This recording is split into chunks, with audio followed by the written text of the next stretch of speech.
we don't get haven't that got one. Skittles. We don't get that one. That's Right. beast mode. That is beast mode. Hello, Mr. Beast. How are you? I'm well. Hello, friends. Do you know who you remind me of when you do an English accent? Willy Wonka. Johnny Depp and Willy Wonka. I fell asleep in that one. I think I told you that. I fell asleep with that one with all of my kids in the theater. Nice. That was a while ago now. They've already had another Willy Wonka film since then. Oh, yeah. I don't even know who these actors are. The new Well, dude's Johnny good. Depp. You got to know who Johnny Depp is. But I thought I thought there was a whole other new one. Yeah, the guy that plays Bruce Springsteen. What's his name? That plays Bruce Springsteen. Yeah, he's in the new Bruce Springsteen biop. Is there a film about Bruce Springsteen? Jesus. Mm-hmm. Oh, shit. Fuck, what's he called? Heidi. I don't even know if we've got any listeners that could help us. That's all right. We've got Heidi. It's because fucking idiot's gone live as well. Oh, ACR. Oh, ACR. sorry. Sorry. I'm fucking rookie over here. That's all right. We're figuring it out. Don't worry. What's his name? Timothy Charlemagne, whatever his name is. That's him. Yeah. He was just on. I think he was just on Field On. He's pretty funny. Okay. He's pretty down to earth. Is he? He's the guy that's like half Man, half French, woman. isn't he? Yeah, I think he's half French. Oh, right. Maybe not then. He looks like he's the dude from Dune. That's who he is. Yeah. That's the one. He's good. So Chris, tell me and Jon, what have you been doing today? What's the jizz?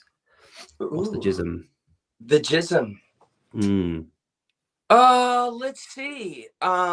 Since we all wake up, I won't say that.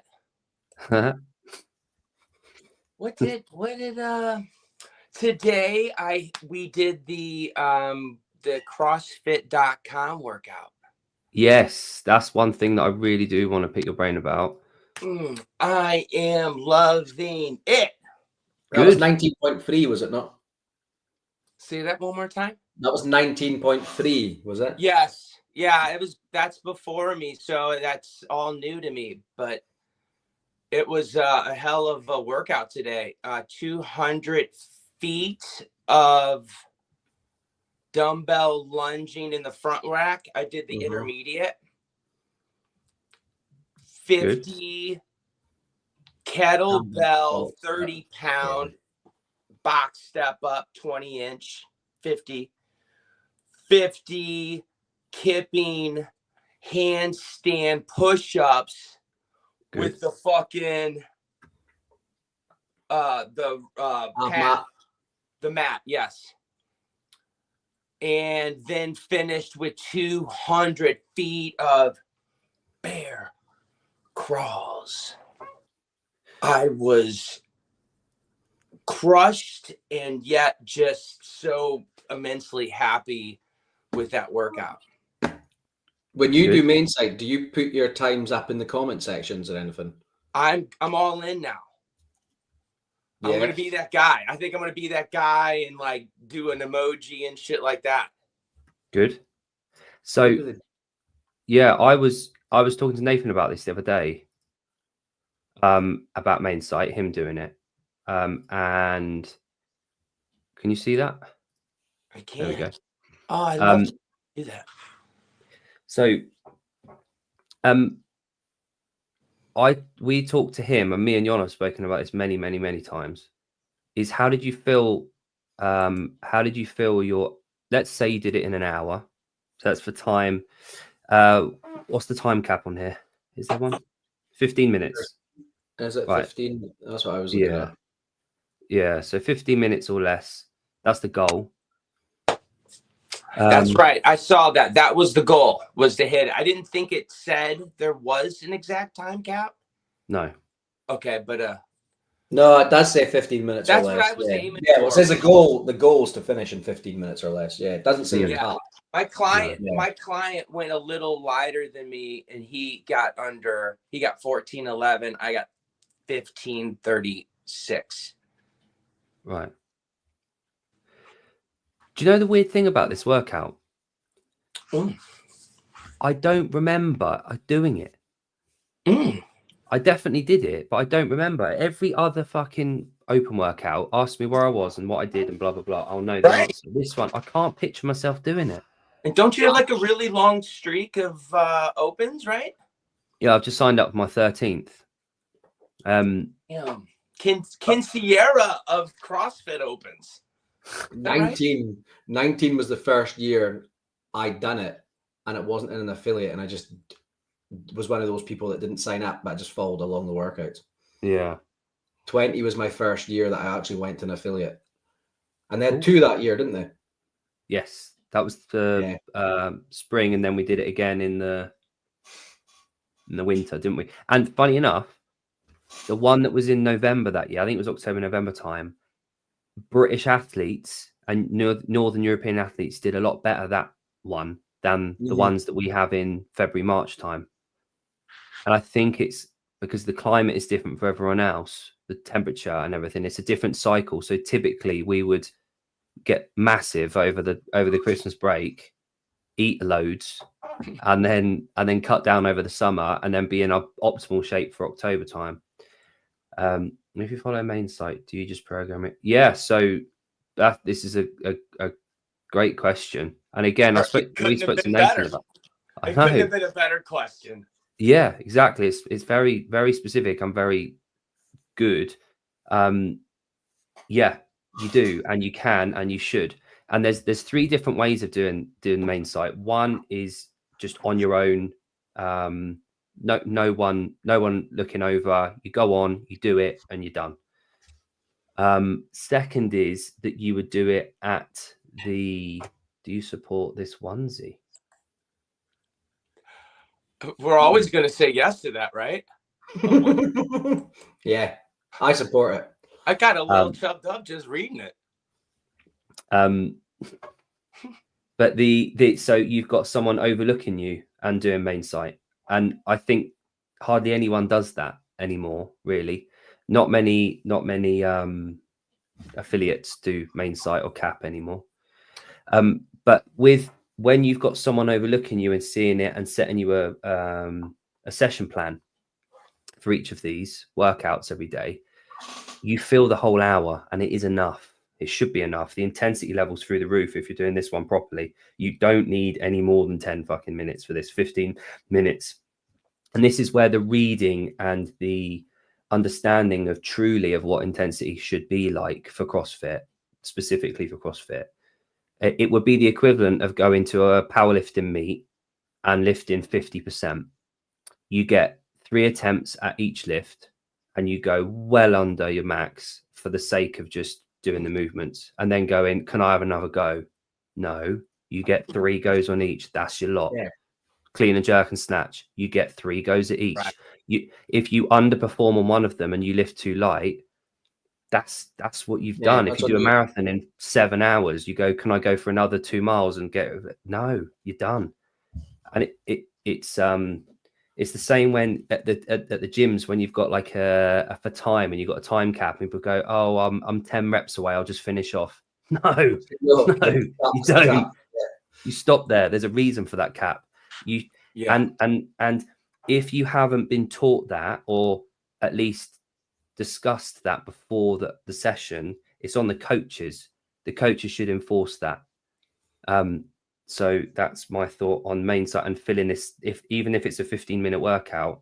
So you look at this workout, you've got the 4 movements, you've got dumbbell overhead lunge, you've got box step-ups with the dumbbells, you've got strict handstand push-ups or handstand walk at the end there. And then you've got all your scaling options. Now, those need to all be warmed up.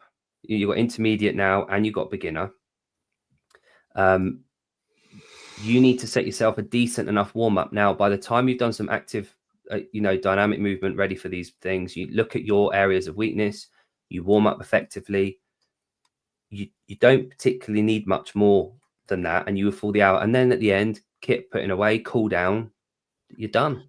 And the whole point in CrossFit is you get in, you do your workout, and you get home. You go. Not hanging about at the gym for 5 hours, making videos, like And fucking going back to this, Making videos. most people that are just doing their own thing, following like the main site, don't have the knowledge to go and program their own skill and strength work. No. Do you know what I mean? That's why a lot of people will get injured. Yeah. And so Nathan, for example, has got experience. Yeah. So although he's doing this, he's doing main site, on the days where it might be, he might feel like he's doing 3 on 1 off, 2 on 1 off, keep into it. Thursdays and Sundays are his rest days, or active recovery days.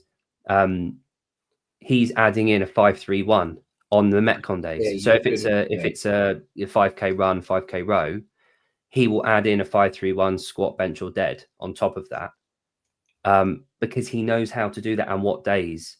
Yeah. And on the Chris, I know you did your L1. Was that about a year ago now or longer that you did your L1?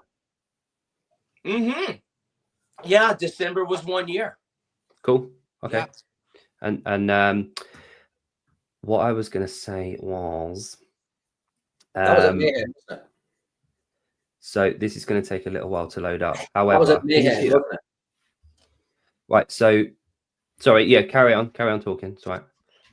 I'm saying to Chris, you did your L1 at Mayhem, didn't you? I did. And you know what? You know what? Now, in retrospect, the fucking, no offense to if there's anybody in the future, the fucking Flow Masters or whatever, whoever there was, my guys that were there, it almost looked like they came in just receiving some bad news. That's how I felt. Like it really did. I felt like there was a little bit of this, like, I don't know. They were just kind of like all bummed out. Okay. I don't know. That was just my question. The L1 staff or the Mayhem staff? What? L1 staff or the Mayhem staff? The CrossFit L1 staff. Oh, okay. Yeah, I wasn't wowed by them. I came in there expecting to be wowed. I hear people say, I remember I was there, and okay, they're forgettable to me. Yeah, I get it. But normally the red coats are like they're the buzzy ones. They're the ones that are like Mr. and Mrs. CrossFit.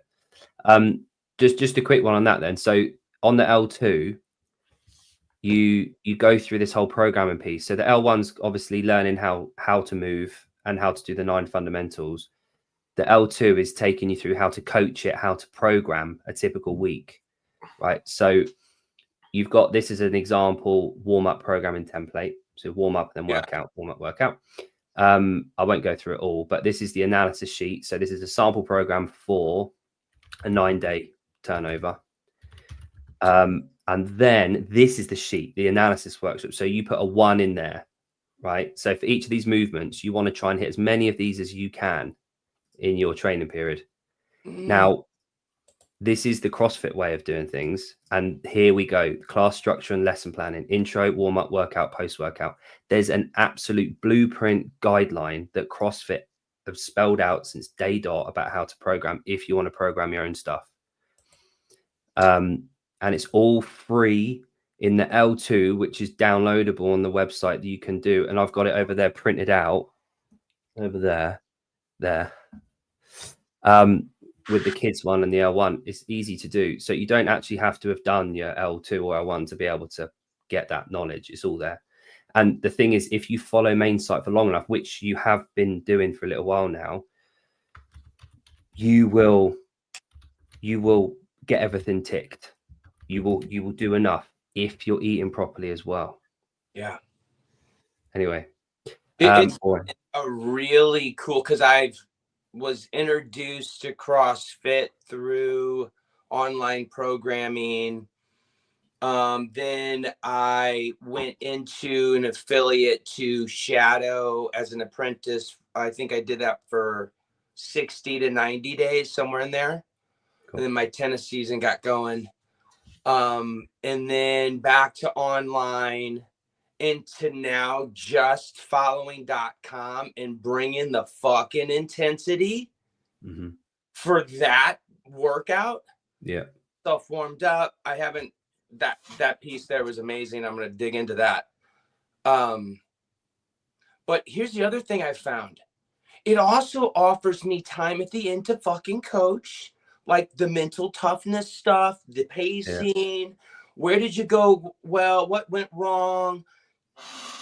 Just for all of us. And if I jam pack an hour, which I have done, being as creative as I think I am, I miss out on fucking unbelievable conversations. Today, not to get anybody's shit, but today I had a great moment with a client, a 20-year-old tennis player, and he's going through a tough time. And I swear to God, if I had programmed some other shit, he would have had a fucking go. Yeah. Yeah. I don't know, just little things like that. Listen, I listen to some of these guys that are programming. I kind of want to know who it is that's doing.com. And it seems like the people that are doing it are great stewards of the methodology. It looks like Bosman, this old Christensen, and this Eric Turner guy. You guys ever watch this? I think you guys are doing awesome, and I'm all in. Yeah. And Jon, correct me if I'm wrong here. You're in person, you're predominantly PT rather than group stuff. I don't do any group. Okay, I do cool. no group. All one-to-one in person. Right. So when you're one-to-one, you don't program 1,000 fucking things to do with that session. Typically, be 4 exercises and then a conditioning piece at the end. And you fucking nail all of it. Yeah. And that's one-on-one. That's when you are there, you're changing plates for them, you're on it, you're watching, observing, you're making sure everything's done properly. Now, imagine if you overcomplicated shit with one person that you were overlooking. They would be more confused than what you're doing right now. Then amplify that with a whole fucking group of people. You're making shit so much more complicated than it needs to be. And we've gone down this route with group stuff of trying to impress people with complexity. Impressed with simplicity. And I've been guilty of that. Yeah, we all have at some point, because we think we've got to do the next best thing and make it difficult and impress people with how much we know. The best coaches are the ones that can get results without fucking doing all that shit. It's the basics. Yeah. Fundamentals. And anyone on GPP, anyone walking into a CrossFit gym that is going 3 or 4 times a week, wants to show up, do the work, put trust in everyone, in the coaches and the programming and the gym, and be part of a community and just feel good about themselves when they leave. They don't give a shit about all that other crap. Yeah, exactly. Yep. Intestines. Impress me with intestines. Yeah, if you've done those 4 exercises that I program you and you're still like, oh, is that all we're doing? It's like, cool, you've not been going hard enough. Yeah, exactly. Enough should be enough. Oh my gosh, just a couple examples of that. The track workout yesterday was we had a modified 200 meters, rest a minute, 10 rounds, slowest and fastest time. It's running, monostructural. That's it. Okay. Bring intensity. You're going to fucking write both of those numbers down. You're going to have to report it. Yeah. And we brought it. We will. Don't worry. And I've been done. Yeah. I didn't do anything. I fucking grind all the time. So here's the thing, Chris. Here's the thing, right? We used to, my old gym in Windsor, where I used to live, we were at an athletic center. We had an outdoor track at our disposal, right? Everything on tap. Okay. I used to program 400 meter interval sprints. Okay. Once a year, maybe twice a year to retest. Initially, I got kickback, and we always get this at all the gyms. If I wanted to run, I'd do it on my own. I don't have to come and pay to do it. Yeah. No, fuck you. You're coming to get the intensity and be part of a community in the group where you're going to be emotionally invested because you're trying to impress. You need to be doing that shit. And when people look at a workout and they say, I could do this on my own, it really fucks me off. Anyway, those running sprints, they're shit. They're really shit. My calves, I mean, things that you just know you probably don't touch as much in your general box or gym. Like just really intense sprinting. Yeah. Just like how my abs feel, like the side, you know, the obliques, everything. Just well, there was a stat a little while ago saying something like 90% of people over 30 will never sprint again. Oh, I seen that. Fuck, where was that? About that? I think we were actually speaking about that. Yeah. Great videos of like, you know, 30-plus-year-old nurses running for the first time, and like all of them laughing at each other because they've never seen each other run, and they have a hard time. Yeah. What's Corey saying about this? That's a heavy cat. What's up with the onesie? Do you support this onesie? Is he wearing a onesie? Damn it. Is Corey in a onesie? Don't know. The cat can talk. When I get my computer. I've got a Vindicate jumper on, just saying. Oh. Supporting. Know if that's so Chris, we've been ordered to talk about psychedelics. But wait, before we go into that, we just jump in when we started the episode and didn't even. I know that people in the chat know who Chris are, but good point. This show's going to get big, and other people might not know who Chris is. So, firstly, Chris, introduce yourself. If you're still watching, introduce yourself, Chris. I'm not even here. I haven't even been here the entire time. Some fucking clone of me. I'm astral fucking projecting right through this bunker into my seat. There we go. I'm not even here. There you go. Pretend you are. Yeah, there we are. Pretend you are, and answer the second question. I am Christopher Brian Biesterfeld. Good. Love it. Yeah. I come from a long line of Biesterfeld. No. I'm a dad. I was tennis pro. I actually kind of retired from being a tennis pro, meaning I'm gonna, transition more towards training humans off the tennis court. Almost all of my clients are tennis players or family of tennis clients. I will still teach a small group of select individuals, 6 to 12. I've capped it. Years old. And are they? Years old. Are you using what we do to improve tennis players? Is that what you're doing? Yeah. Exactly what I'm doing. Cool. I'm ripping this shit off of .com now. I told them. I said, 1-to-1. More than I do. I said, you're coming here because we're going to talk about how to do it the proper way. We're going to think about how we do the stimulus and how we do pacing and how we're going to get warmed up for this and why this makes sense compared to the shit that we did yesterday and probably the shit we're going to do tomorrow. Yeah. So yeah. Makes sense. Do you go into nutrition with your clients? I'm sorry. Do you go into nutrition with your clients? Yeah. Yeah. Good. Yeah, I actually had written today. It was for my weekend high school boys, but really I just left it up there on the whiteboard I have. Nutrition is the foundation. And we talked about, good carbohydrates and refined carbohydrates and processed foods. And I wrote down a list because I just ripped it off of .com. What the good carbohydrates are, legumes and shit like that. Okay. So yeah. Cool.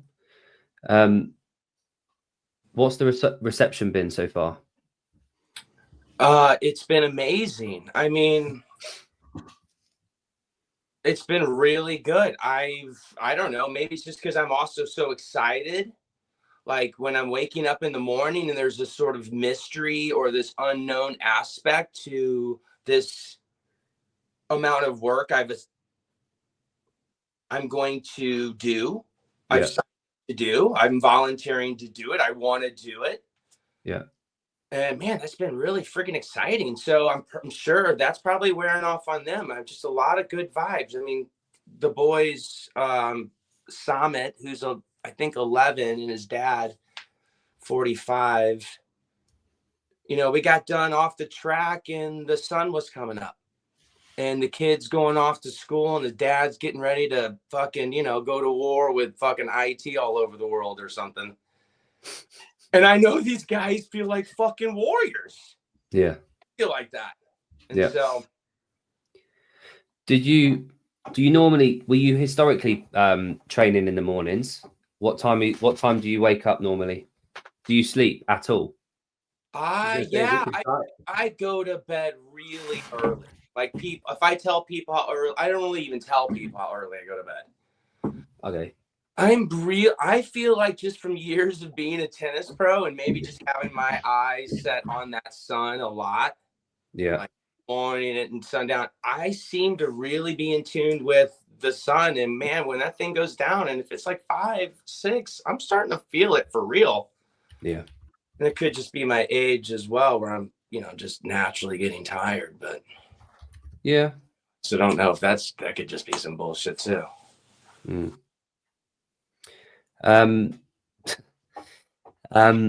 Good. So here's a question then. Do you know of any tennis like players like on the, you know, on the big stage that do CrossFit or CrossFit style training? Have you seen any of that? No, I haven't either. I mean, I see, I think what a lot of people see in these specialized sports is like some specialized exercise. Like some fucking weird, like, let's see, in tennis, like, here's a fucking great one. These guys would get on these treadmills. Maybe you've seen it. Maybe soccer guys do it too. And they do these little fucking shuffles on the fucking, go backwards for a little side to side. Just shit like that. Yeah. Like, just fucking stop. I don't know. There's stuff like that, you know, like the, you know, like being on one of those, like those big fucking Swiss fucking bouncy balls. No, just doing a bunch of just, you know what I'm saying? Yeah. Now that I know, I think back then I would have been like, oh yeah, that's the fucking secret. I think with a lot of sports, there's this sort of inherent, like passed down knowledge from coaches of yesteryear. And they pass it down generation to generation, and it never really seems to have changed. You got like swimmers, you got a lot of swimming coaches that, because they were taught one thing, it winds me up like butterfly swimmers, like they're told not to do any pressing overhead. Well, why? Like, why not? Oh, because they're overuse their shoulders. Well, I tell you what, if we build up that joint and make it more supple and stronger in the end of range movement, maybe they might get better. But because no one's done it, whereas you look at Adam Peaty, he can bench like 200 kilos. But that's just body type. And I think at some stage, performance science has to catch up for these sports, and the old ways kind of move on and kind of go out. It was just interesting with tennis, because like one word that I think of other than the obvious for tennis is agility. I think of agile. I think tennis players are really fucking springy and agile. Yeah, they are. And it's a shame that if they aren't doing any CrossFit work, that they can't do that. And a lot of CrossFit is very linear traditionally. So it's very straight lines forward and backwards. There's no lateral and twisting or axial stuff. Who, tennis? You know what I mean? It seems very multi-directional, although there's a lot of just repetitive side to side. Yeah. Like line play, especially nowadays. There's not a lot of like serving, volleying and rushing the net and like that's not the modern game. Ping pong. Yeah. Right. Okay. Yeah, that's not the modern game's too fast paced. It's too powerful now for serving volley. Is that the technology of the racket and the ball, or has the ball changed? Is it just the racket that's different? Yeah, I think everything. The balls everything has fluffier. They can add more thread to them, so they're slower through the air. Longer hair makes them slower. which ultimately would make it easier to control. So the points would be longer, maybe visually that's more pleasing than serve and volley, big fucking robo server who's fucking 6'11's crushing everybody because nobody can fucking return a serve. All of a sudden we got this slow ball. We've got spinnier rackets, so the ball's kind of like the ping pong ball where it's dipping late. Right.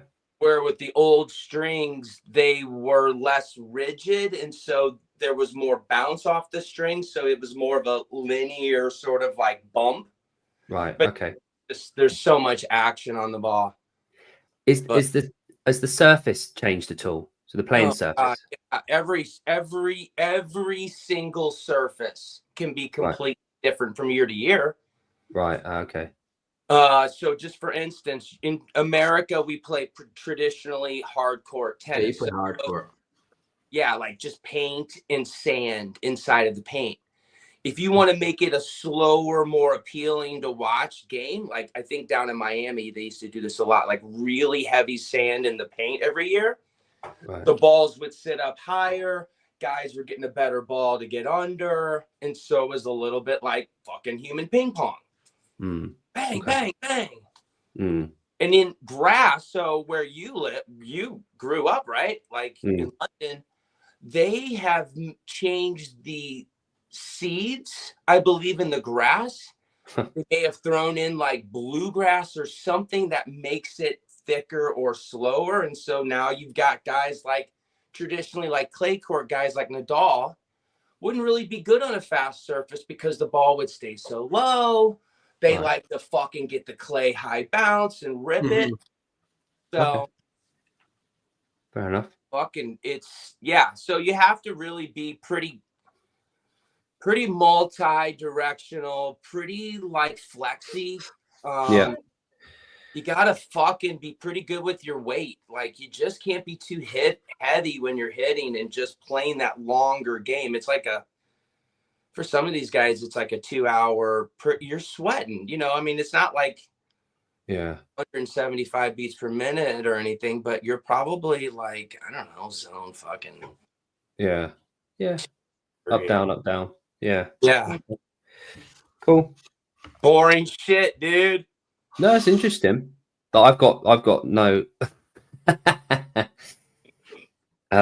tennis isn't really a sport that I've got too involved with over the years. So it's good to hear about it all. Which is nice. I know Jon's basically a semi-pro tennis player. So. No. I played growing up. Lineage. I played growing up. You have to tell people because I don't know many people know that it's pretty fucking cool to me. Nah, I played until I was maybe about 16 or 17, and then like that's when the alcohol really kind of took hold, and I stopped playing all sports. But and up until that point, I'd won the North of Scotland men's doubles at like 15 years old. Me and my doubles partners, and that was like open, like that was with like against adults. Yeah. We used to go down to Wimbledon like every year, and we used to play for the school. So I was always the fourth. You had four active players in the school team, and I was always the number 4. I never managed to get up in like the top 3 spots. So 1 and 2 would play doubles together, and 3 and 4 would play doubles together. You'd travel to another school, you'd play your singles matches, and then like the 1 and 2 would play against the 1 and 2, and the 3 and 4 would play against the 3 and 4. I was always like the 4th best in our school squad. I never quite got up into the 1 and 2. But we used to go down to, we did twice and played against like Andy Murray and Jamie Murray's school. And that didn't ever go very well. That was always a quick trip. Andy Murray, did you hear that? Andy freaking Murray, Sir Andy Murray. Yeah. He's a sir. Not to be a bummer, but that whole story, his story of what happened to him in grade school, that's one of the most tragic goddamn stories, I think. One of the Andy Murray stories. Yeah, Andy Murray was in the class for the Dunblane shooting. Oh, really? Yeah. Wow, didn't know that. Yeah. Kind of explains, I mean, to me, I've always had a hard time rooting for him because he's so hard on himself. Yeah. always been fucking like a real prick to himself and to his bench, and like he's very self-deprecating, but his sense of humor is probably the best on the tour. Oh, he's wicked. That depends on what, if you think What Happened to the Auto Boys was bad. Yeah. Oh damn. Damn. The people in his class died. Did the Altar boys die? Just really noticing my Adam's apple. You know what I mean? You ever fucking really fuck with that?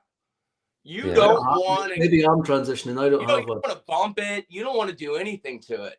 No, it's really fragile. I wouldn't fuck with it. Philip's getting baptized. Is he? In what?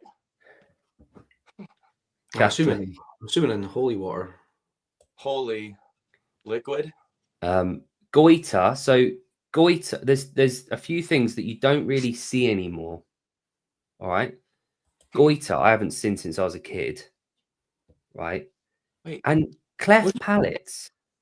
What's a goiter? I know someone with a cleft palate. It's like this sack of shit, like fluid that just like. I'm just googling. Oh yeah, there we go. A swelling in the neck that occurs when the thyroid gland. Is that like a Clydesdale thing? No. It's like it looks like turkey but full. It's like a nut sack underneath your but unfortunate because there's not a hell of a lot you can do about it. Can you chop? Yeah, I think you probably chop it off. Would you?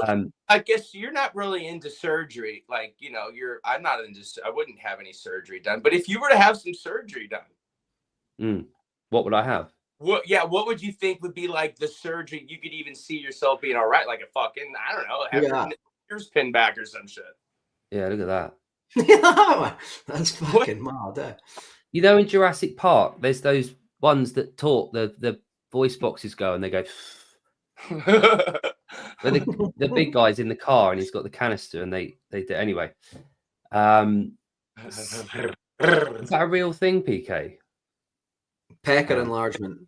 That one. Be like sinful. Hi guys. Hi, Comment Land. Can we bring up that? I better not. Jackson's into the penis. I was going to bring up a penis. It was with the silicone injections in it. Cleft lip. We don't see. Oh, here we go. There's someone that actually knows what they're talking about, Jeffers. That's just great to have. Oh, there we go. Knowledge. All right, Jeffrey. Oh, Jesus.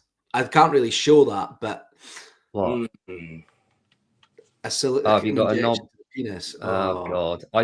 Do you know, like Jesus Christ. And I don't want to see it. A sick feeling in my heart. So I was talking to someone about this a few weeks ago. What caused that? That is just fucking bad luck being born with a micro penis, isn't it? That is just fucking bad luck. And there's nothing you can do about it. Micro, like an inch. Yeah, like less. Like tiny. And no like shaft. I think. Well, it is all shaft, isn't it? Wait. Well, that's right. I'm talking about for the American. Like, why would they even do that? Like, there we go. A common. It's a dorsal, so measured on top, penis length of at least 2.5, smaller than standard. A micro penis is stretched penile length equal or to less than 1.9 centimeters.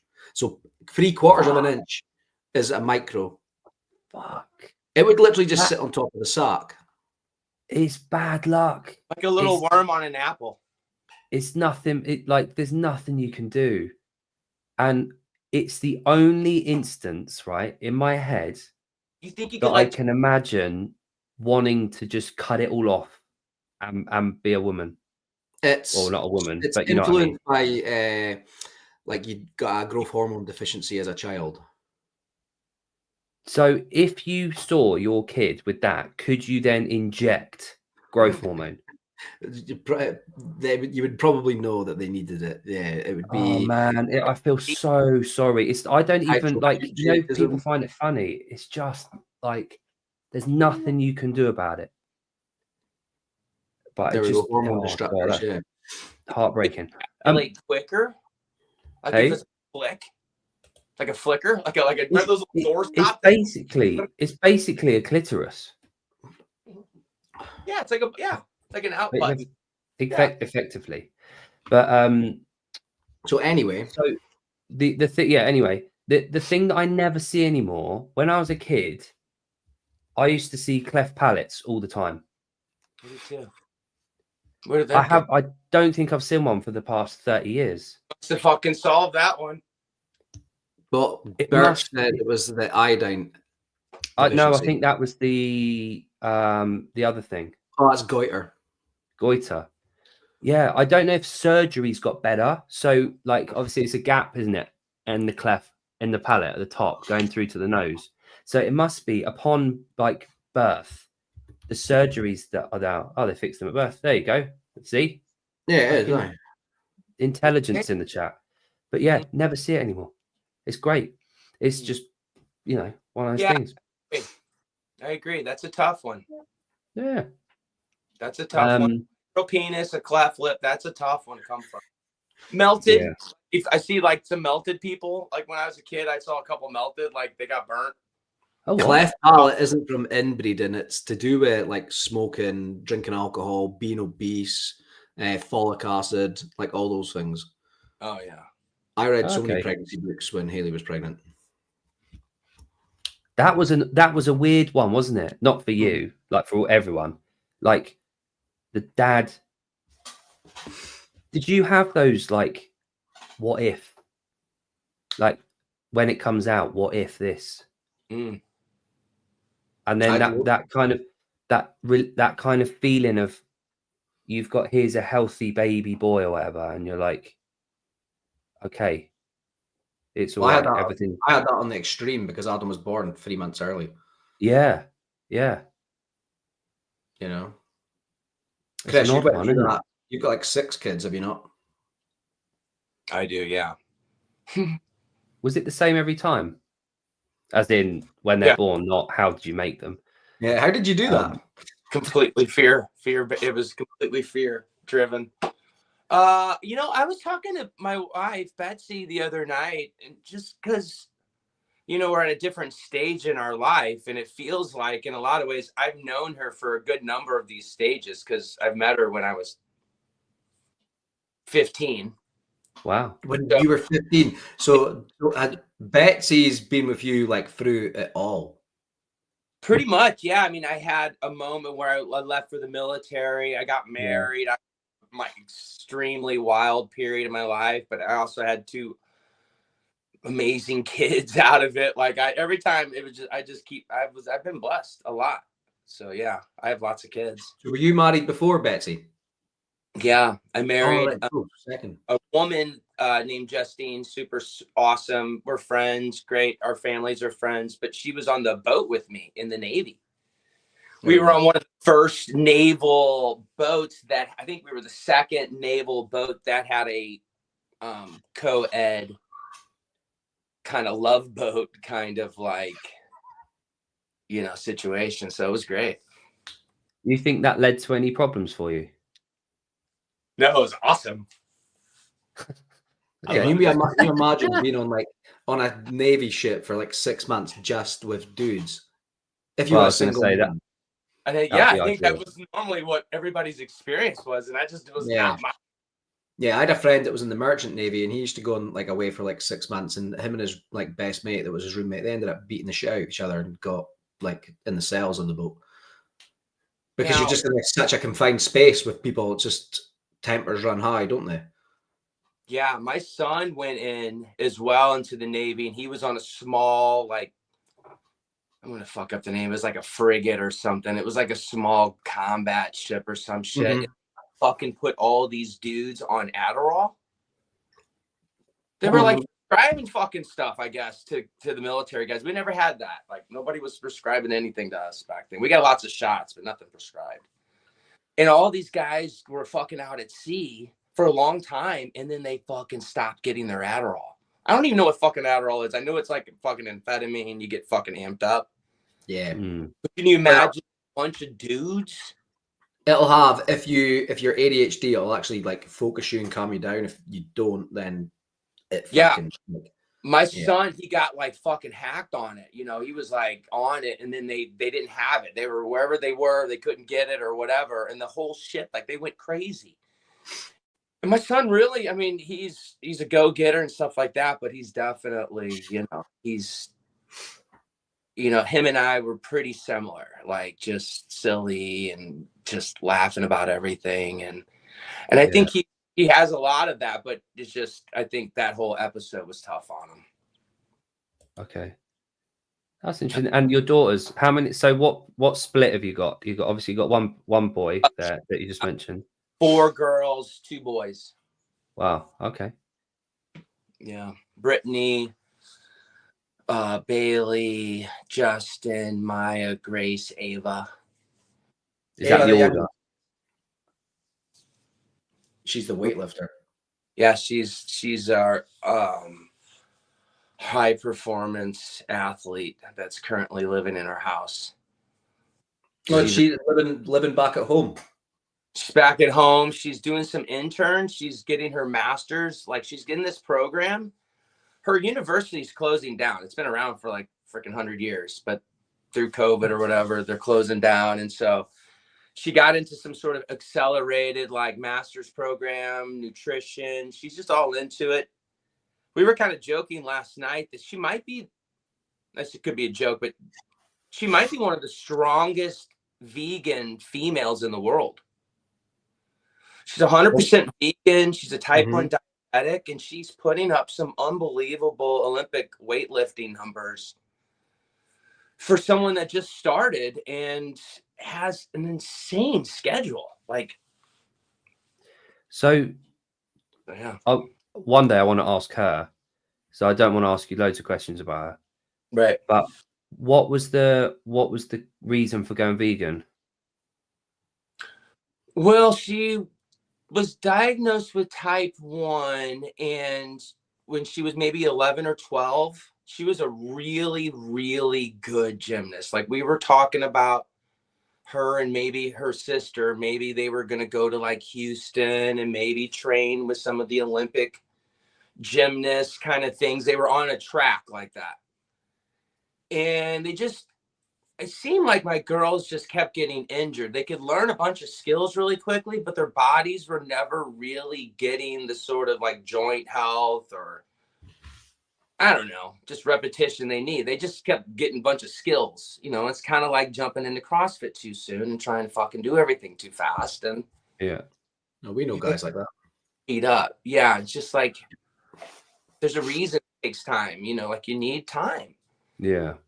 So I don't know. What were we talking about? Veganism. Why did you decide to go vegan? What made her go vegan? So she's always been sort of working on her nutrition to manage her blood sugar. Okay. My was type 1 as well, so there's a history of it in our family. Not the type 2 where you can get it if just from eating. Yeah. I guess what we learned is that you have some sort of triggering event. You may have it like dormant somewhere. We may have it all. I don't know. And something happened to her. She got sick or something when she was younger.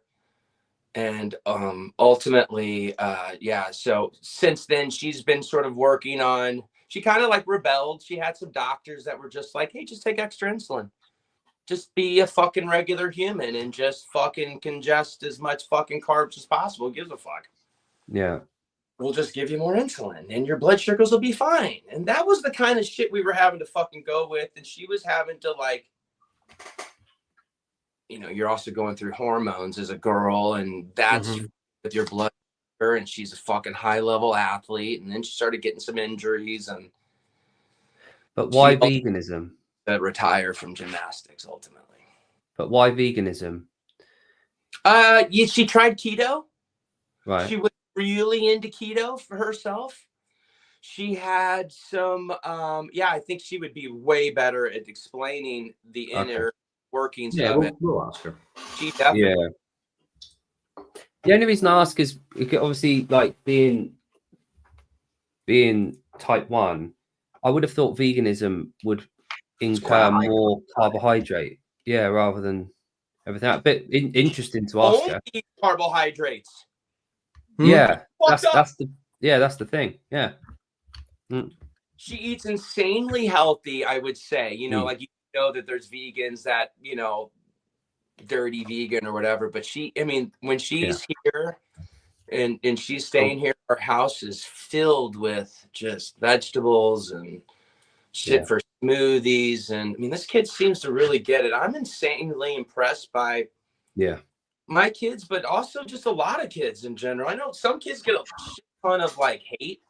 You know, they're just TikTok kids. They're just, I really don't see a lot of that. I read a really good book when I first started coaching because I had a diabetic client. I don't know if you've heard of him, Phil Graham.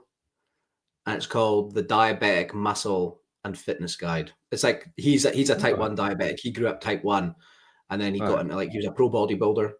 But then now he's like I think he's like a PT mentor now, you know. But he wrote a book. Is he looking for 10? Yeah, but it's a really good book. Oh, cool. Yeah. I've got quite a close family friend, Sam. I'll send you a link to it, Chris. Thank you. I'll put it up actually. Yeah, I've got a close family friend called Sam. He's a professional cyclist, so he's in a team, Novodisc, and they travel around. Oh, cool. He's in an all diabetic cycling team, like professional, travels around the world. You're talking like Tour de France, like yeah. Honestly, the wattage they kick out on the bikes and stuff is just mind blowing. But being type 1 and doing that amount of like work is insane. Like, he lives on the island, so on the Isle of Man, and like going out for 4 or 5 hours at a time, like on the bike, it's fucking mental. And I really want to pick his brains at some point about that. That would be interesting. He's on one end of the sports spectrum, this long endurance, and you've got Eva, who's on the absolute opposite. And this is long break. Yeah, and this is the thing. It's another example of a spectrum of people demonstrating that no matter what you've got going on, there's always a way. There's always like different ways of attacking things. You just need to educate yourself and find the way that works. So it's good. And the more people that we can kind of, not we necessarily, but we as a community can promote and get them talking out, it will help a lot more people. Good. Right. That's enough serious shit. What do you reckon? Move on. Do you want to talk about drugs now? We can talk about drugs. Have you guys done drugs? I have. You have. I mean, yeah, I have most of them. I mean, I haven't done any I didn't do needles, or I didn't do heroin, or. Okay. I don't know if we need to talk about all that. No, if you like treat me as a blank canvas, okay? Okay. Yeah. So, have you always enjoyed recreational drugs? Enjoyed drugs, yes. Yeah. Okay. And did alcohol feature alongside those when you were drinking, or was it just alcohol? Yeah, it was primarily alcohol for most of my adolescence, for sure. It was just like beer drinking, you know. It felt like we were like little fraternity. If you've ever seen fraternity parties here, it felt like that's what my high school was like. We were getting like eggs of beer, like large fucking metal containers of beer, and like going out to fields or going to somebody's backyard, and just an insane amount of drinking of beer. I mean, fucking Christ. I mean, 12 packs, a fucking case of beer, like 24 beers. 12 ounces, to give you some reference. Okay. And what age did you join the Navy? 19. Okay. And what age did you leave the Navy? 21,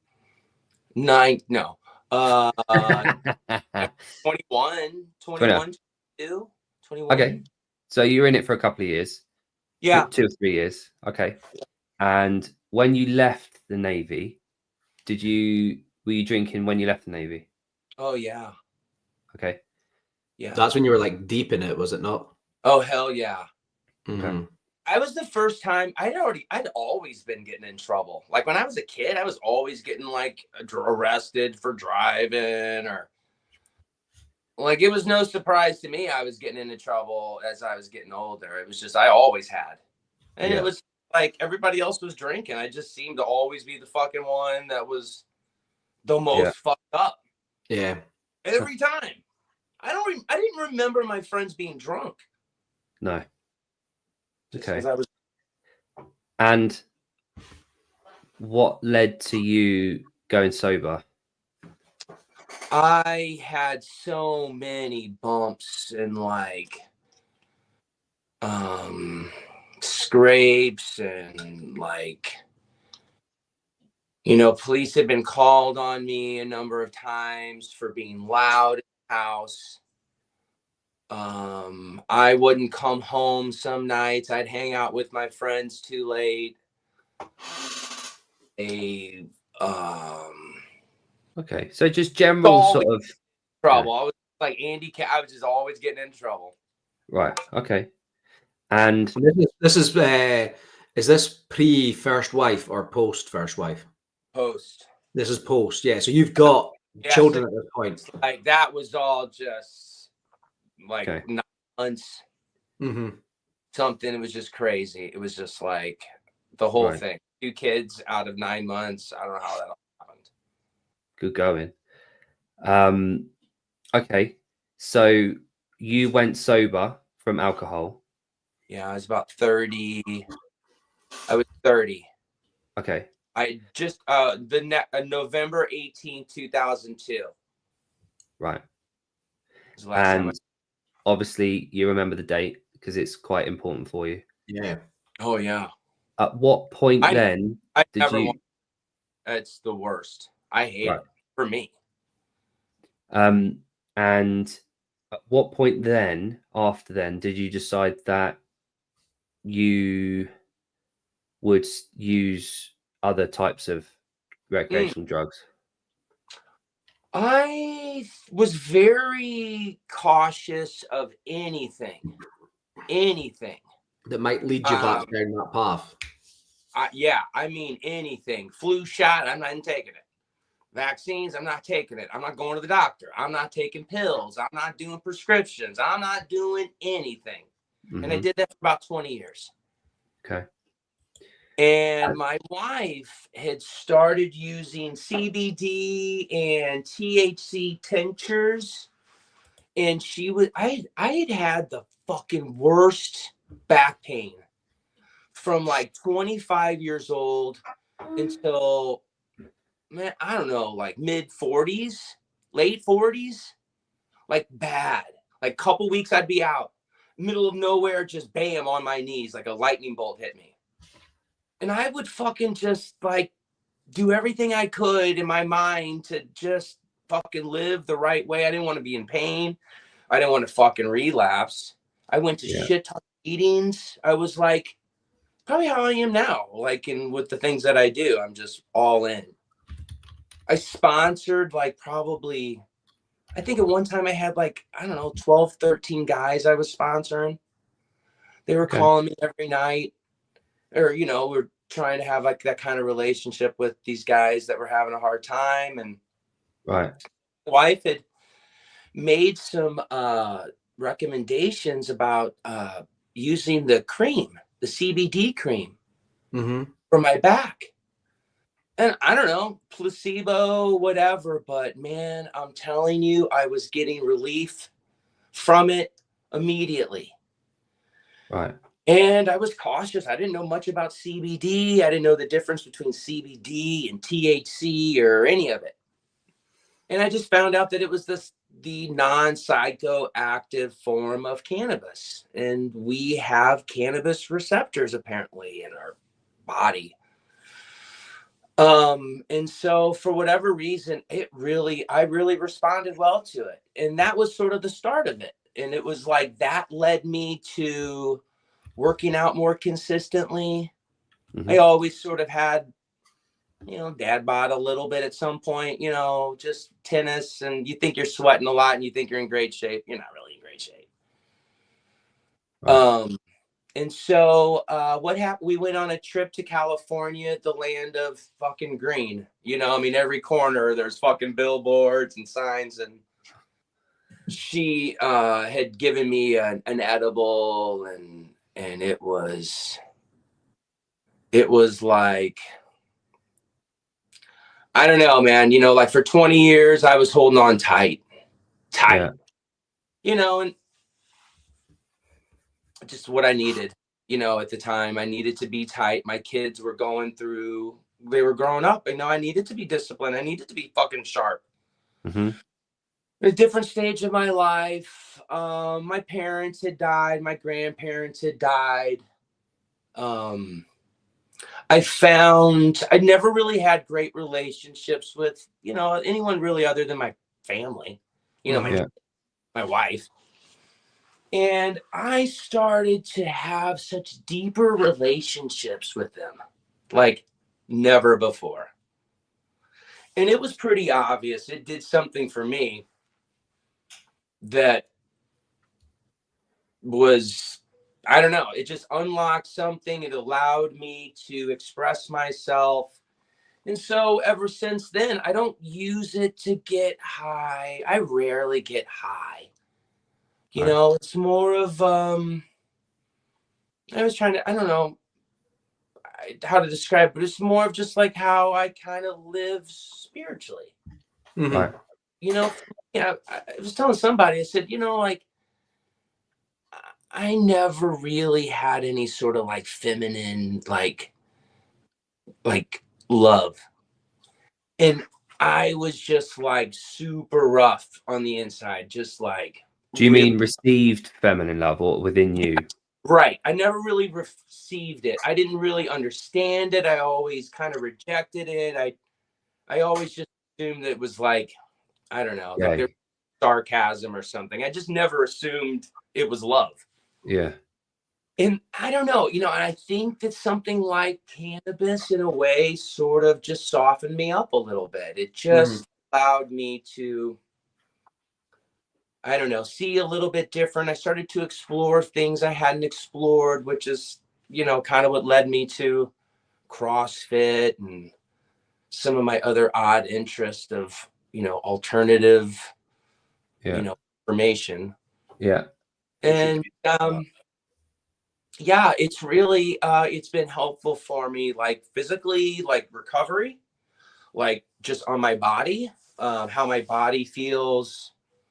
But it's not for everyone. I wouldn't recommend it to anyone. I mean, my journey is different. I've had different things have happened, and the things that I would tell people I do, they wouldn't understand it. I wouldn't even begin to even start to. Do you smoke weed or just take edibles? Both. Both. Yeah, I'm open to all. I have tinctures. What's a tincture? A tincture is like basically like you. They just basically take the oil. It's sublingual. Oh, okay. Yeah. Okay. Yeah, and it's just like a really concentrated form of it. People that have like epilepsy or having some like cancer, they'll use some of those higher potent ones. There, a lot of the kids. I mean, the kids can totally abuse it. They can go fucking wacko on it for sure. Yeah. Right. The kids do like something called like dabs. It's very that's what I thought you were talking about, dabs. I never do anything like that. It just. Do you think it's comparable? Do you think that's comparable to, say, a 50-year-old optimizing their health with TRT as opposed to a 25-year-old getting into anabolics and being on like 1,000 milligrams a day? It like you can optimize your health with the drug. And I think at an older age, you're probably going to be more responsible with it than a younger lad that just wants to get another effect out of it. Yeah. Okay. Yeah. I want to be present for my life. I don't want things being checked out. It's allowed me to be just a better communicator and to be in touch with people. I seem to just want to withdraw always like default. So it kind of gives me a little bit of that. And to me, you know, I try to stay as natural as possible. I mean, like probably the only thing I don't as natural is the C4. And I've had, you know, runs in and out with that, you know, where I've stopped and started. But but that's basically, I see it as a natural well, it is medicine, if you so if you had to say one or the other, do you think using cannabis helps you let go of stuff, or does it open you up to new stuff? Well, you know, it's really interesting because like your show, the outside the box, is really what it's allowed me to do. It's allowed me to sort of get outside of the box and just receive more information. Yeah. I've been wrong on so many things. My poor wife has listened to me in my stories and me try to defend them, and you know, get new information, and I might revise it, but it's just allowed me to just, you know, I think I heard you say it one day that, you know, you really just care about knowledge at this point. You want to just knowledge. And that's kind of where I'm at. I know it's limitless. There's no storage capacity. It's just receive information, let me discern it. And I get to choose how I play this character in this. Yeah. world. So, all right. So up until recently then with cannabis, do you feel like you were more playing a role of someone that you thought you should be rather than you? Up until? Yeah. Yeah. And then since you've been using, do you think you've become more of yourself? Yeah. Yeah. Because that's something that some people have said that to me, is that that's how they felt. They felt more in tune with how they felt they should be, rather than playing like a character or a role. They feel like they're just them. A bit like meditation, I guess. I dance. I'm 53. Do you think it was weed, or do you think it was like taking other psychedelics like mushrooms and stuff that really opened up those kind of pathways? I would say it was the cannabis for sure. Yeah.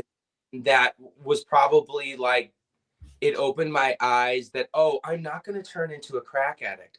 Oh, I'm not going to, you know, fuck off, you know, and do a bunch of crazy shit. It was like, oh, it's almost like a gift. It's being shown me. Don't fuck it up. Don't mistreat this. You could.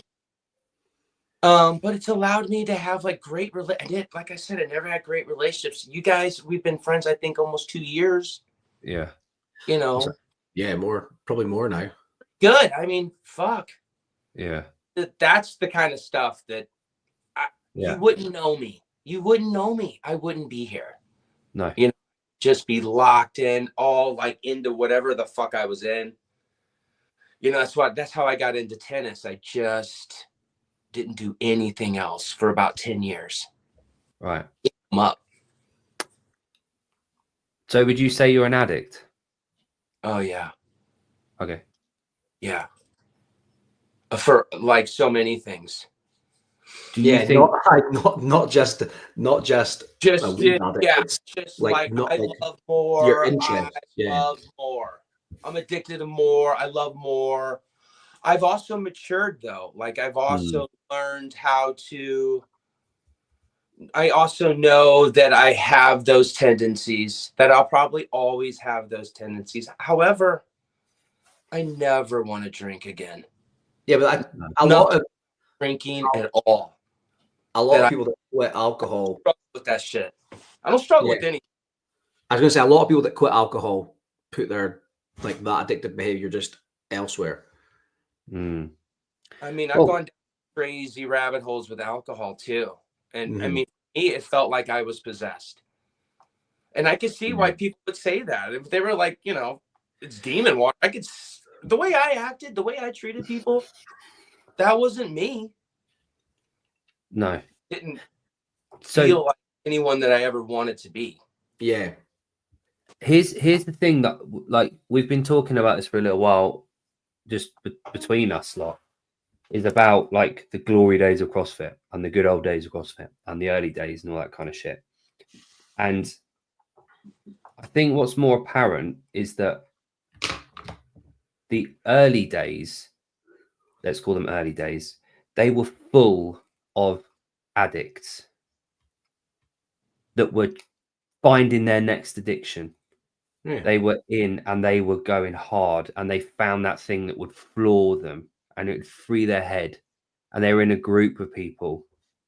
Don't tell you, Perez. See, this is my least favorite parody account. Like, great image, but you've fucked up the name. Like, this one is fantastic. Yeah, brilliant. Yeah, all right, go back. So, but now, because of what they had to do, they're getting more people into the gyms, or over the last, say, 5-6 years. I think less people that are joining, I'm talking specifically about CrossFit here, less people that join CrossFit are those addicts. They're not the ones that will completely fuck themselves up and will breathe fire and will deep dive into what they do. They're going 2 or 3 times a week, which is fine, which is great. But I think the approach of a lot of the older CrossFit affiliates were trying to cater for the fire breathers. And I think that's where you get slight conflict between the community, rather than the broad, people, presses and grief, soldiers come back from, exactly. So I think that might be the difference. And like, your F45s, your Orange Theories, even like, I say High Rocks. High Rocks is totally obviously different to all of them. You've got the fucking best man in the world at it is a fucking ex-addict and addict. So that kind of disproves that point. But I think it's with High Rocks, it's an event, not a methodology, is it? Whereas F45, although they do their event every year, that I don't think that came to anything. An Orange Theory, it's not really. They did this thing. The F45. You just nominate and send people to like an event, a global event thing. It didn't amount to much, but I think at the tip of each sport, each event, each whatever you want to call it, of each spear of that, you've got to be a bloody addict to be at the top of the game. You can't not be. But anyway, enough about that. That was just a side thought. It's kind of that's the communion part of the end of the workout. It's like you're kind of recognizing with each other, like, you're a badass, I'm a badass. Like, we've slayed our dragon for the day. Yep. And I don't know. I don't know if it's for everyone. No, and it shouldn't be. It shouldn't be. It's just it's kind of like I was telling the kid, I was telling my buddy today, I was just like, anything that's in your way of peace or serenity or happiness, you got to fucking get rid of that shit. And he's one of these guys that needs something like this. He needs a place like this to go and work out whatever he's got. He's got some stuff too. You don't see a lot of like college kids that are just willing to. No, but again, that you don't see a lot of people like that because you're not around them too often. And I think people are different, obviously, and people get that hit out of different things. We know that what we do can make us feel absolutely fucking incredible. And I think, like PK said, it's group therapy. You're going through this fucking trauma with each other. And not that I've ever been anywhere near a fucking battlefield or a live one. Been to Belgium a few times. But I'd imagine post battle, there must be this intense bond that you build. And we're kind of getting that on a fucking micro-dose level after every workout when everyone's breathing out their backsides on the floor, high-fiving. That's kind of what that is. A little bit of trauma. It's micro-dosing something that can only be earned. Yes. You can only earn that. You can't get in a pill. I can't smoke that. No. There's nothing that can replicate that. No. Nor should it. I don't fucking want it to. No. Yeah, exactly. You have to earn that shit. You don't just walk in, lay on the floor and go, yay, we did it. I don't really care about your number. Like, you know what I mean? I just No. fucking care that you fucking care. Yeah, exactly. Yeah. Good. And what else was? Oh, so quick one. Do you want to quickly? Do you want to do it next time? Do you want to do the? Do you know what I've got open here? No, let's do it. Sleepy, are you? Hang on. Oh shit! Oh fuck! I didn't even watch this.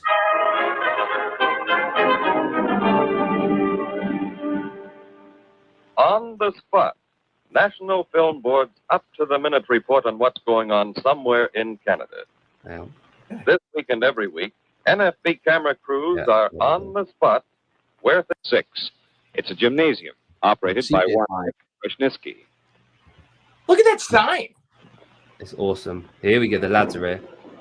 Here, the local strongmen, weightlifters, and bodybuilders assemble, go through their paces, I and love talk this shop. guy. Here, That is a beautiful behind the neck press.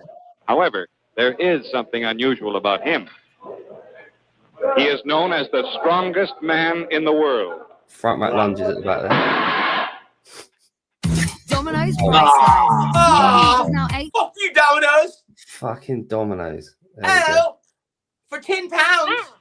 Hell, Bron, no brains. Yeah, but some people got neither. The average man has always looked with suspicion upon strong men, considering them to be freaks of nature, abnormal beings. Nothing could be further from the truth. Should you put your hand in your pocket? In fact, many strong men started out life as weak or handicapped children, objects of ridicule by their classmates. So for some, it was a real struggle toward physical perfection. In the terms of the sport, this is known as making it the hard way. Here we go. Doug Look at Hepburn those nipples. is one of those who made it the hard way.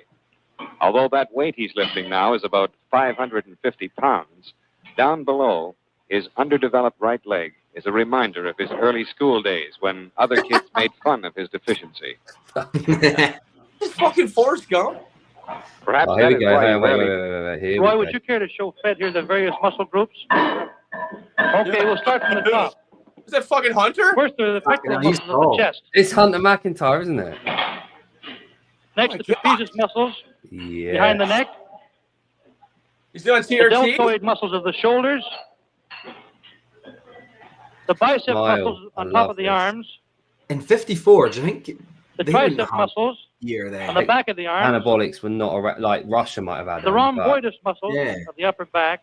They're running by us, muscles. The 54. latissimus muscles on the side of the back.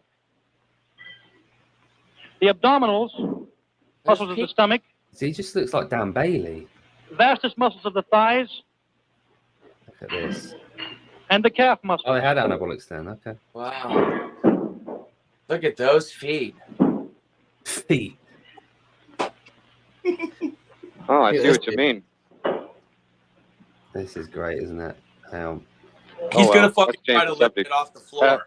Doug, who is this fellow up here on the trapeze? Oh yeah, this is great. Sulcovatus, muscles of the lower body, especially of the hips, thighs, and Right. lower back, You got the which pussy develops pad the on. muscles of the chest and arms. Oh, magnificent, isn't it? Just wearing his fucking I've used a bench Another like that. You feel like going through that one for me? He's doing Alright. the clean and press. Hang on. All right.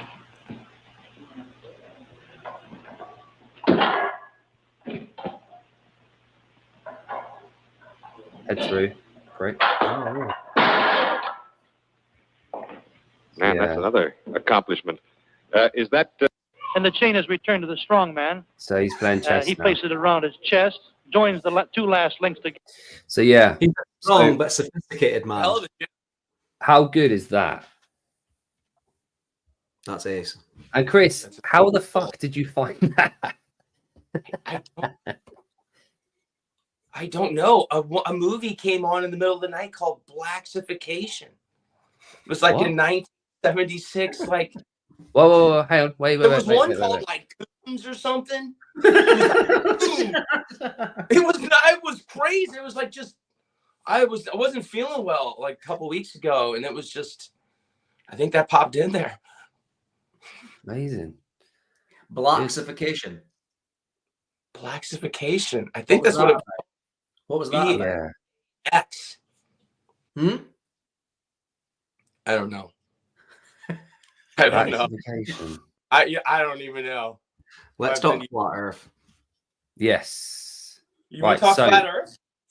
Right. So yeah, but we've got 9 minutes. Let's end it in 9 minutes. Oh God, that's so much time. I showed you my map. I know we've seen the map. You Okay. always show us like a tiny bit from the corner, and then not. Let's see if we can be fucking technical here. I've seen it. I may have had a couple of these prepared. Okay. It should be announced that I'm also going to have. I'm joining the family of networks. Yeah. I'm joining. There's going to be a. Me and Chris were talking about him doing a regular. Oh, that's not it. Another realm stint. Talk about setting out of the realm. Another realm. Another realm. Well, you know. Oh, here it comes. I've never looked into flat Earth. No. Well, so what do you know about flat Earth? Like, what is your conception of what flat Earth is? Let's just start there. Like, what do you know? Personally, I've never looked into it because I just thought it was bullshit.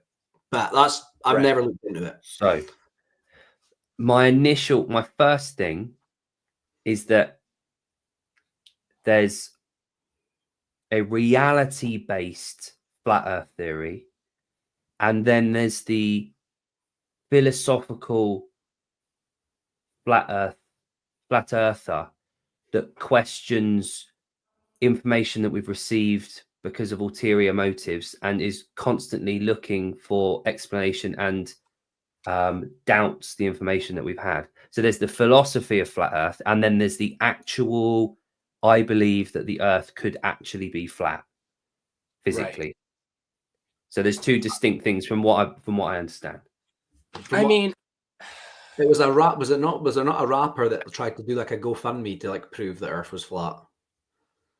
Yeah, there's been so many. I think both. So here's a question before we start. Okay. Is there any proof that anyone could give you that it is round, that it's a sphere? There's no proof. I mean, I'd have to be up there. Yeah, that could be proof. So but then would you then say, yeah, you've drugged me, you've put me in a simulation, and this could all be fake? Oh yeah, I guess. Yeah. So this isn't a real rocket. I'm not actually in space. I'm in a room somewhere in a floating tub, and you're pretending to me. Or anything, right? I can see what you're saying. Is like, am I almost just completely closed off to the globe, that there's nothing out there that would ever bring me back to the globe model? Yeah. No, not what I've learned. Well, I don't know. I mean, here, this is how I can say it. I can believe in both.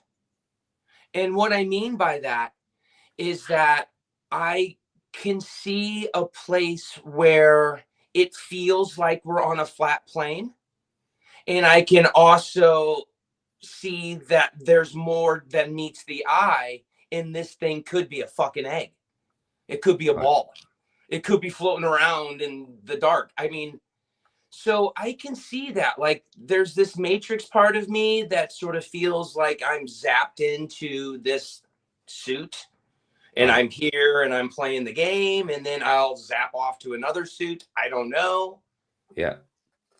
So I kind of play with those realms. I'm not against it, but I'm also like, I'm trying to just piece together my own story that kind of seems to make sense with just new information I get. I don't want to close off anything.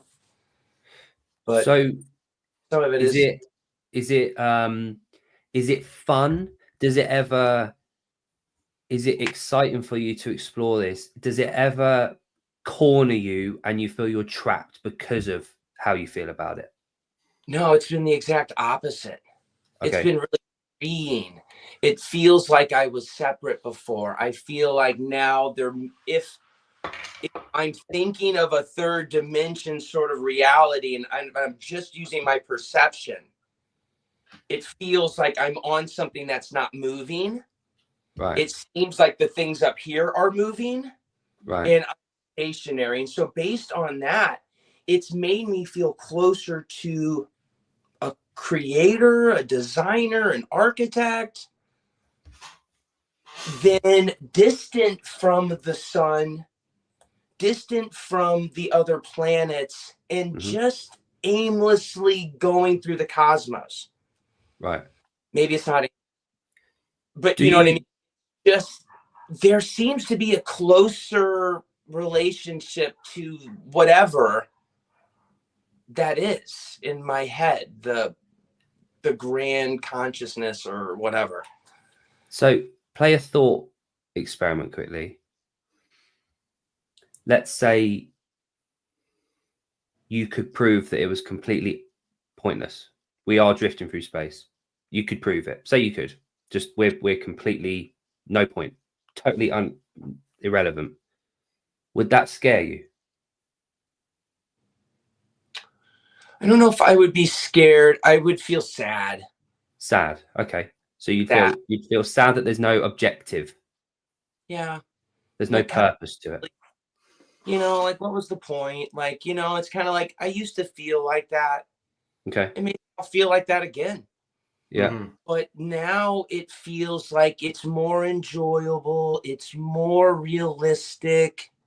Makes more sense. Like, just internally to play along with that. Okay. See, that's just where I'm at with it. Even if I don't have,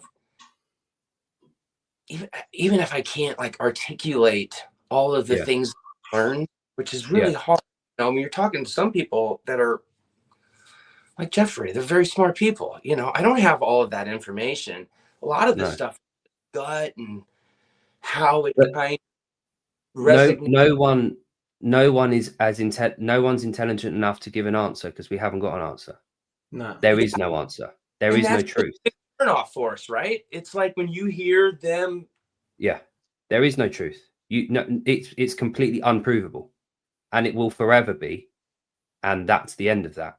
So, for me, the flat Earth thing is a branch off from that to try and explain and give some sort of direction of an answer. It won't give an answer. There is no answer. It's more of a channel of thought rather than the Earth's flat. Yeah. It's a form of philosophy of there is no answer. Keep questioning. Yeah. Keep asking, keep doubting, keep questioning. It sounds similar to a scientific method, but isn't quite one. You know what I mean? Yeah. It's constantly ask questions, doubt, ask questions. Yeah. And the burden of proof here is on people that make a claim. Yeah. So that's why, and I think I talk for Jon here, for me, and again, I can't prove there's a truth. I'm an agnostic atheist. I don't claim to have an answer, but I am absent of an answer. I accept the fact that I don't have the answer, but I don't think there is one. Yeah. And there you go. Because the burden of proof, is on the person that says they've got an answer. And that's where that sits. If you claim that you have a truth and an answer, the burden of proof is on you. Not the people that say they don't have the answer. The people that say they don't have an answer aren't claiming to have an answer. As soon as I say I'm closed off and I only can see this one way, I have limited myself. Exactly. And I have not written the most creative story for myself. No. I want to do that. This is my life. I mean, even if it's only fucking for 80 years, this is it. Yeah. I don't want to waste it. I don't want to do shit that I don't want to do. I know you're there. Yeah. You know, if this is it and I go on, wonderful bonus. If not, I want to enjoy this and be with my people and my friends. And if we get how many viewers? I don't know. Well, But see, the our friends. The thing, the people with the most opinion are often the people that have been closed off. And that makes sense, doesn't it?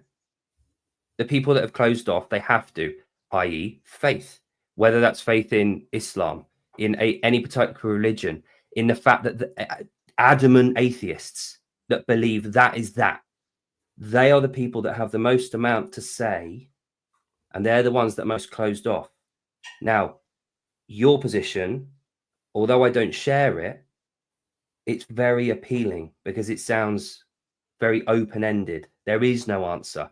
And the reason I asked you about if there was any proof that I could give you or anyone could ever give you that the earth is a sphere, you would always find a way out of agreeing that it is a sphere. There's always this get out clause. Mm-hmm. And that's where people sink into a logic loop. And what it seems to be is that you're trying to escape that temptation to fit into a logic loop. Yeah. Yeah. And it's like most of it's just internal. You just like most of it, I just hear it and it resonates. Mm-hmm. I feel it. It just is like, I want to follow that. And this has just been. Do you know the funny thing, Chris? Do you know the funny thing? Everything. Once again, Grant is misunderstanding because he's closed off. Okay. And this is just like a conversation we had earlier, which is quite funny. You see? Because I am completely open-minded. He's misinterpreted something that I've just said. And he thinks he's in the right here, which is funny. If what's true for you, let's read this out. If what's true for you is true for you, and what's true for me is true for me, what if my truth says yours is a lie? Well, mine doesn't say that yours isn't. Yours is the one that's closing off.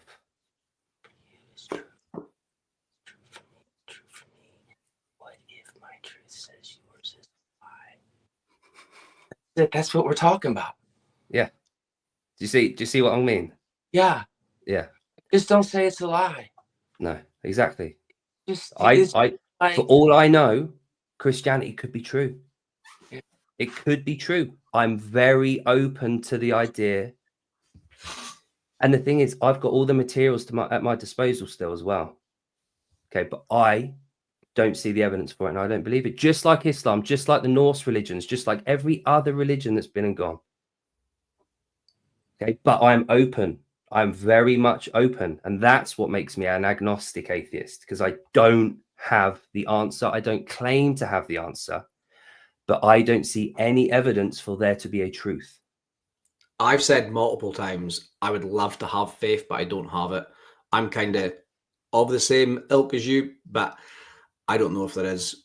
I don't know if I lean quite as strong to like, I don't know if there is an answer. I would probably say I'm more leaning towards the atheist side of things, but I only don't believe in one more God than the likes of Grant doesn't believe. He doesn't believe in the other gods. I just don't believe in one more. Yeah, yeah, exactly. And the thing is, just like that proof, Chris, that you won't ever hear, that's the philosophical catch of the religions that have lasted and have survived to this day, is that the people that are in them, there's a logic loop where they can't say that there's something that would prove it wrong. And it's the same for all of them. And the fact that there are still that many religions, to me, says the same thing that Jon's saying, is that I just believe in one less than everyone else. That's all. Just the one. Just like people don't believe in Islam. That's the same for me, for yours. That's all. That's all. You can comprehend that. That's the same. That's it. That's all. That's all. Anyway, enough about that. But this is fun. This is really Yeah. It's a lot Grant of has got it between his teeth, didn't he? Look. Hey? I said Grant's got it right between his teeth now. Oh, he's loving it, isn't he? He could go and speak to one of his 17 pastors that might have an answer that could come back to me. But until then, we're fine. We're good. There we go. A believer. really fun Same listening but not to you guys so talk about the chat and the psychology of the chat and the sort of inner workings of the chat and the history of the chat the other night on Clinton's. I thought that was really fun. And I loved when you guys share your reels. It's so funny because it also opens you up to be kind of like, it's funny, it's not funny. You know what I mean? You're kind of like risking it a little bit. I don't know. Do you think this is funny or not? It just ends up being a lot of fun. I don't know if you think that, but we felt it. I think we felt it. Yeah. I wish we showed more. Yeah, that would be kind of like cool if you guys have that. Just a real show. It's a real show. Keeping it real. I would love to. There we go. I honestly sent Garrett about 15 things to pull up, but I think we went off track at the beginning. Yeah. She had some questions for us that she wanted to answer. But we're really good. And the thing is, right? So I'll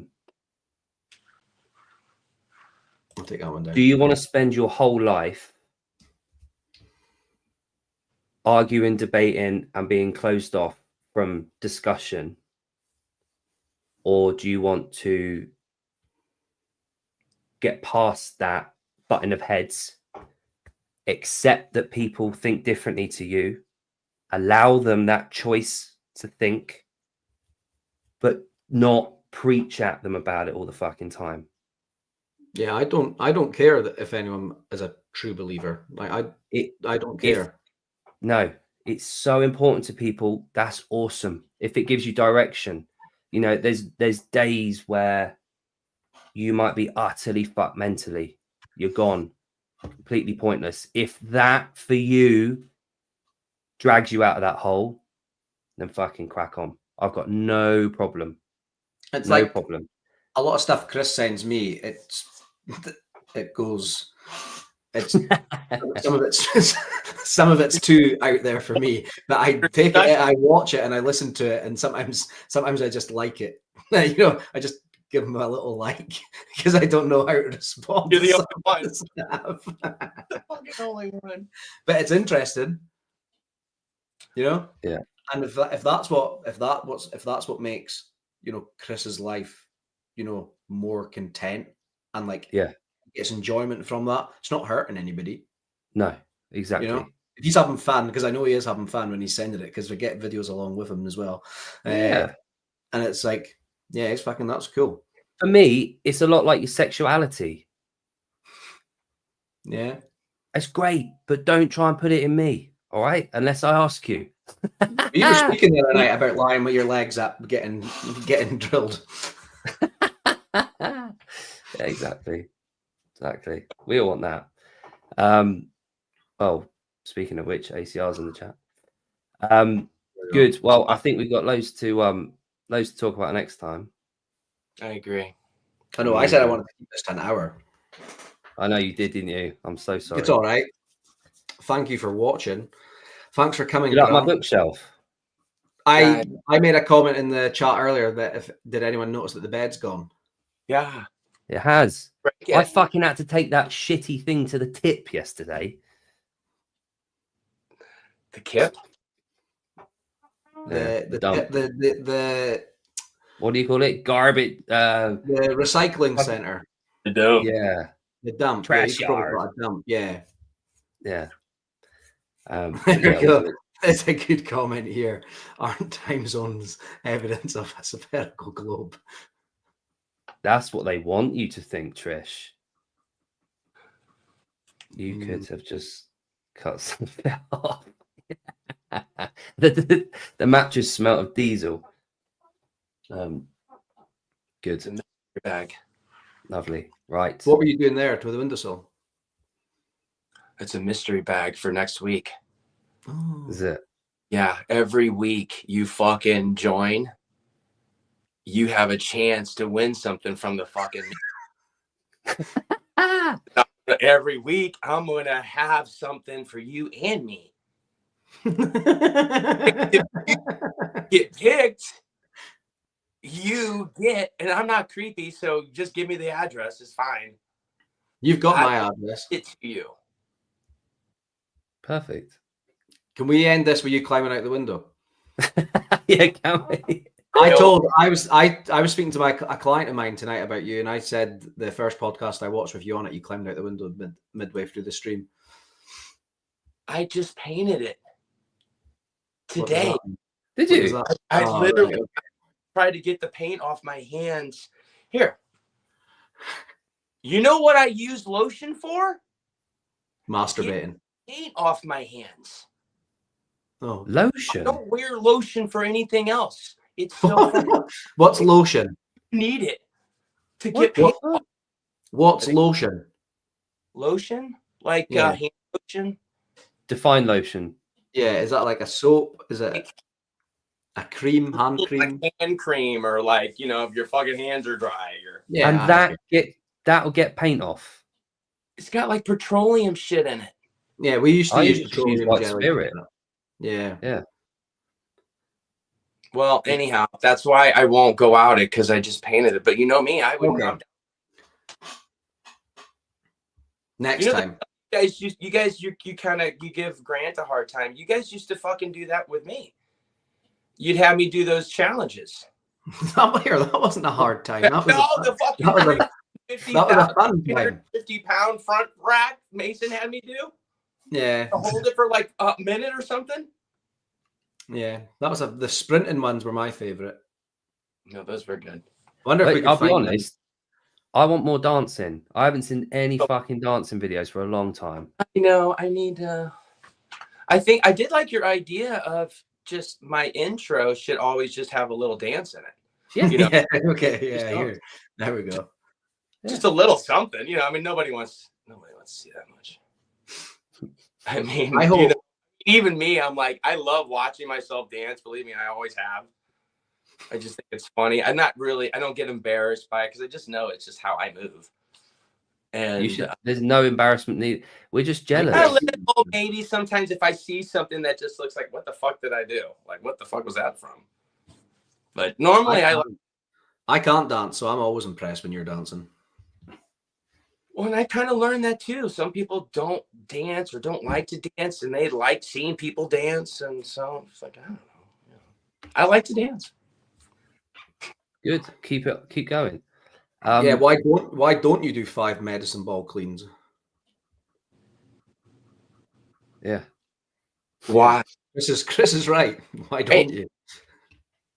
Med ball cleans are great. I mean, if you're talking about cord extremity, stuff like that, like from the ground up, that's so good. So many people are just, you know, muted hips, and they just don't push press, all that stuff. God, it's so good. Hell yeah. Yeah. Right. Good place to stop. Mr. Biesterfeld. Yes. Thank you so much. Thank you. I feel like we've broken some, like we've smashed through a wall into a different realm, and we've poked our head through slightly. Sure did. And we've done that, and we're sort of ready to go in now.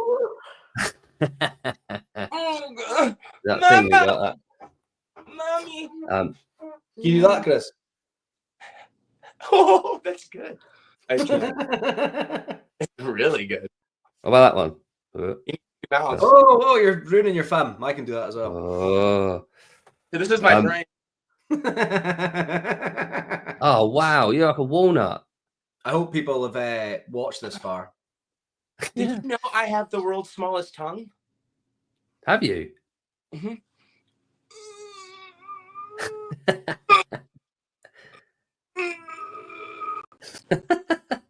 There's it. Good. Hey, Chris, can you poke your head through this hole? What do you mean? Look. Oh, you mean my penis? Oh man, that's fucking ace.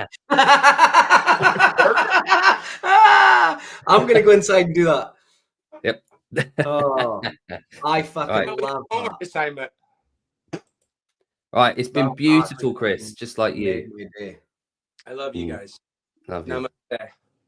Namaste, bitches. Stay gay.